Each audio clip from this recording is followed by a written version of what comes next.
Maria woke up to the sound of birds chirping and the rustling of leaves.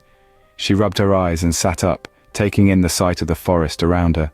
It was a beautiful morning, with fresh dew dripping off the leaves of the trees, golden spiderwebs highlighted by the sun, and the scent of flowers as if they had just awakened to start the day. However, despite all of the fresh air, she couldn't shake off the feeling of unease that had been gnawing at her since they arrived in this unknown area. "Good morning, sleepyhead," said Alan, emerging from behind a tree. "Ready for another day of adventure?" Maria nodded, forcing a smile. "Yeah, sure, but we need to be careful, and we don't know what kind of dangers lurk in these woods." Alan shrugged. "Don't worry so much, sis, we'll be fine. We have each other's backs, right?" Maria sighed, knowing that arguing with her brother was pointless. They needed to find a way out of this wilderness and find their way to Blue Haven. But how? The thought of being lost in this vast forest was overwhelming.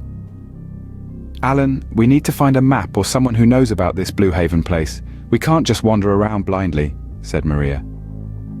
With their sights set firmly on Blue Haven, the siblings embarked on another day of exploration, determined to find a way out of the dense forest and reach their destination. Alan and Maria walked through the dense woods, their path dappled with rays of sunlight that broke through the thick canopy overhead. The sun beat down on them, the day's heat pressing against their skin, causing droplets of sweat to form on their brows.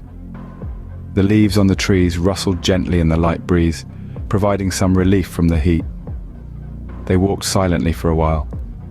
The only sounds around them were chirping birds and the rattles of cicadas. Maria's face was tense, her eyes darting around as she scanned the area for potential threats. She couldn't shake the feeling of unease that had been gnawing at her since they entered the woods.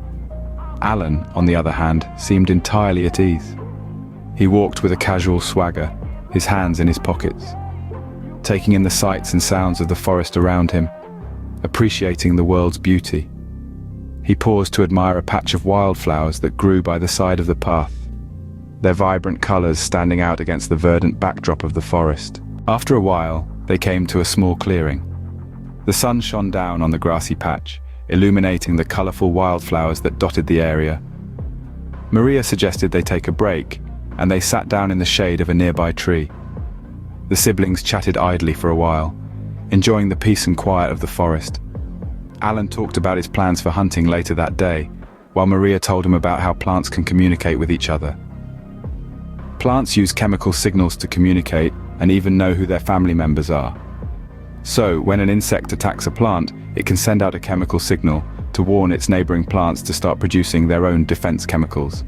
It's pretty amazing how smart and interconnected plants can be. Alan just laughed, not understanding what his sister said. As they rested, the sounds of the forest surrounded them. The chirping of birds, the rustling of leaves, and the gentle babbling of a nearby stream all combined to create a soothing symphony of nature. For a moment, they forgot about the outside world and simply enjoyed the moment. "We need to find a map or someone who knows about this Blue Haven place. We can't just wander around blindly," Maria said, looking at her brother Alan with concern. "Relax, sis. We'll find our way. Besides, I was thinking of going hunting. We could use some fresh meat for dinner," Alan replied nonchalantly, hands in his pockets. "Absolutely not. You're not leaving my sight. Who knows what kind of dangerous animals could be lurking around here?" Maria protested vehemently. "Come on, Maria. You're always so overprotective, and I can take care of myself," Alan argued, a playful smirk on his face. "And what if you get lost or injured? I couldn't live with myself if something happened to you," Maria pleaded, her voice tinged with worry. "Don't worry, I won't go too far. I just need to stretch my legs and get some fresh air.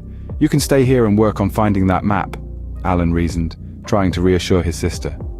"Fine, but be careful and stay within shouting distance. And don't take any unnecessary risks," Maria reluctantly agreed, still uneasy about the idea. "Got it, Mum," Alan quipped with a grin, earning an eye roll from his sister. "Just be back before dark. We'll need to start a fire and set up camp for the night," Maria instructed, already planning their next moves.